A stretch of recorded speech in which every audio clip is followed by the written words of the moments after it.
Well, good morning. I thought I'd give you a quick spin round the allotment. It's Saturday the 2nd of December, it's about 9:30 in the morning, and as you can probably see we had a bit of a frost last night, down to -4. It's very, very cold, everything is totally frozen. We'll have a quick whiz round later, but I thought what I'd do, rather than just showing you my allotment today, I'll have a quick look at what the other people on our plot are doing today. This is Tony's plot. As you can see, he's done a totally different system to me. He's got lots and lots of individual pallet collars which he's filling with manure and soil. He's having the double ones for his deep vegetables, his carrots, etc., and the smaller ones for his standard veg, and it's looking quite nice. And the base there for his shed when he eventually gets it. A bit further on we've got similar sort of situation, but rows of pallet collars together and some strawberries. This is Dawn's plot, I think. Then we have the other plot all winterised. I think he's got his onions in there, to be honest, but can't see anything coming through at the moment. Garlic and a few brassicas at the back. Half-built greenhouse as well. Then the top half of our plot here, we've got lots of blue plastic. I'm not sure about this one because I think that the plastic would hold the water in against the wood and make it rot, but I'm not an expert, so we'll see how it does. And, not exactly raised beds, but edged beds, and lots of frost again. You can see the allotment goes down there. At the back of that fence, you can see it there, is where the beehives are. There are 2 beehives at the moment. And then over this side we have yet more allotments down there. Anyway, I'll go back to mine now and give you a quick run round. Right, back at my allotment. Now this is the bed I've got all the winter brassicas in, and as you can see the ice is thick and solid on here, on the netting, and all the brassicas themselves are actually frozen solid in there. I don't know if you can see that, but absolutely iced up completely. Wonderful. Now, a couple of cabbages out here we're doing okay, some pak choi over that side, and the perpetual spinach is bending over the weight of the frost at the moment, and a bit of chard, which is doing very well actually, considering it's -2 at the moment, and it's been lots more than that over the night. This bed, everything's struggling, as you'd expect. I mean, after all, this is winter. Some of the rhubarb is still staying on. Don't know how it's doing it, but it's staying on. And then we've got the cabbages as well. Now, since the last time you were down, we've actually got a few more flags, so we've laid a few between the beds, made a nice run. The run laid here is on a temporary basis at the moment, just while we can get to and fro with the running with the barrow, etc.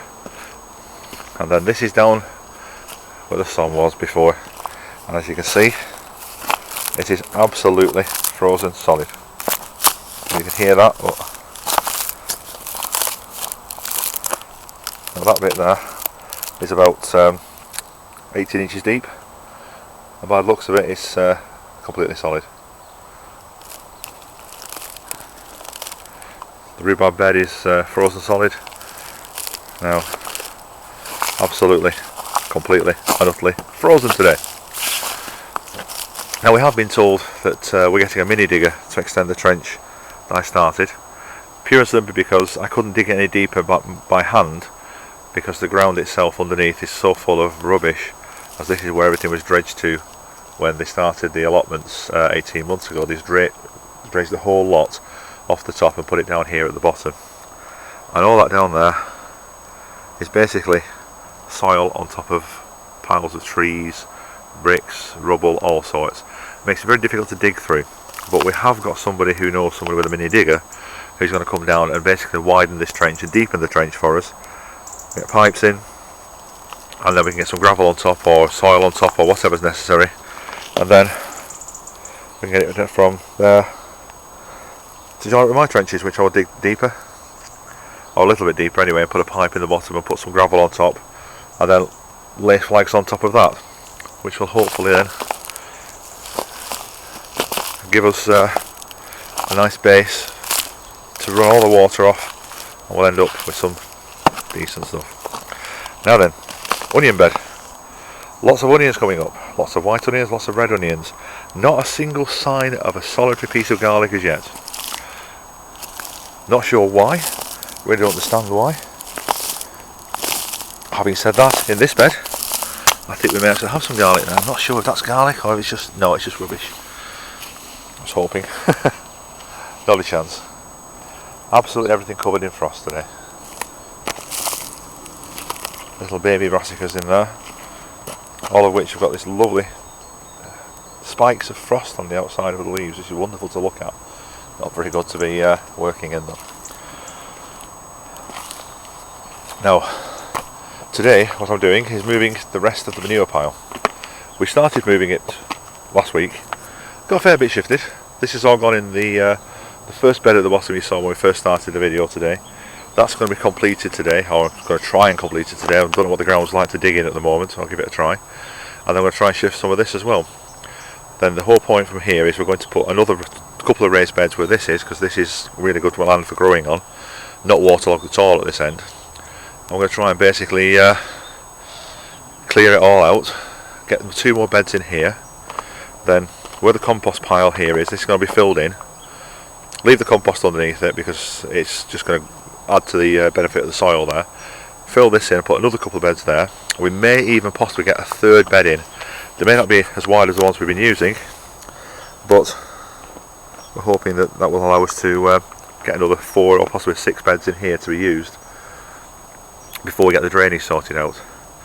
The drainage is causing me problems because where it was going to be, sorry, where it is over there, where the rhubarb bed is, it's going to be a fruiting area.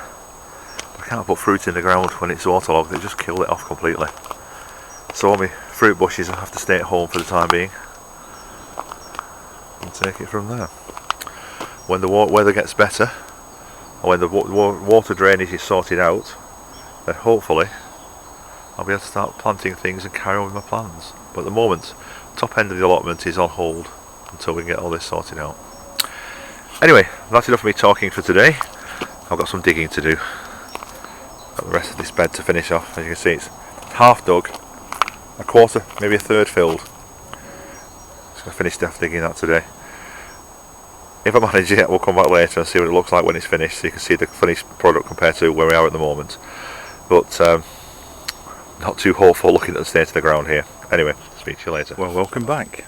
It's now 11:30 on Sunday, and I've been doing a bit of digging, as you can probably see, compared to what it was before. When this was half dug and a 1/3 filled, it's now fully dug and probably 3/4 filled.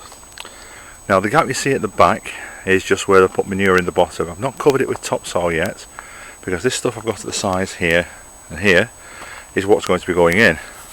Now when I started digging all this, I found that the top 3 inches or so was frozen solid on the edge. Once I got further back it was only top 1.5 inches or thereabouts.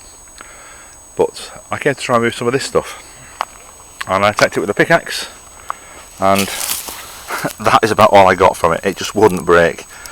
It's absolutely rock solid. I'll try and do this one-handed and see if I can give you an example. Hang on a second. Right. Here we go, pickaxe. This is just soil. Ah! Yeah, as you can see, not brilliant. Anyway, job done as far as I can today. All that's to be filled in, completed. We should be alright. A lot of the manure has now been moved from the manure bed, manure pile rather, not bed. I'm not growing anything in it anymore. So it's quite a big chunk of that gone now, and the sun's just coming to cracking over the top onto this here, which is nice. It might defrost a little bit, but there's pretty much enough space now to put another bed in here. So if the weather warms up before the new year, I'll come down and get another bed in here, dig it over. Should be okay because of all the manure on the ground already. Should be nice. And have another bed in, which will be number, let's see, 1, 3, 4, 8, 9. Bed number 9, number 10 this one. Bed number 10. So hopefully we'll be able to get that sorted and get all the manure behind it, in top of it. Make bed 11 behind it. And then we've got the compost pile here. What I've decided I'm going to do with this, because I've not got huge amounts of compost in there anyway, and lots of grass and everything, when we do the digging for the drainage, I'm going to fill that in and get it level with the path. The path itself has been dug down. John on the allotments has done that for us. This previous occupier of my plot apparently dug all the clay out and piled it on the path, which is why the path was about 4 inches higher than it ought to be, maybe more actually. So now we have a path which is leading down to the area there. We see the 3 compost bins stacked up. That's where we're going to be having our composting toilet on the site. We're going to build a shed there and put a composting toilet in it and see how it goes for a few months. If it turns out we have problems with smell or whatever, then we'll get rid. But I'm hoping it works, because I live a long way from here. I live a good 10-15 minute drive. So for me it'll be a godsend. Anyway, that's in the future, and a very, very frosty and cold goodbye from me.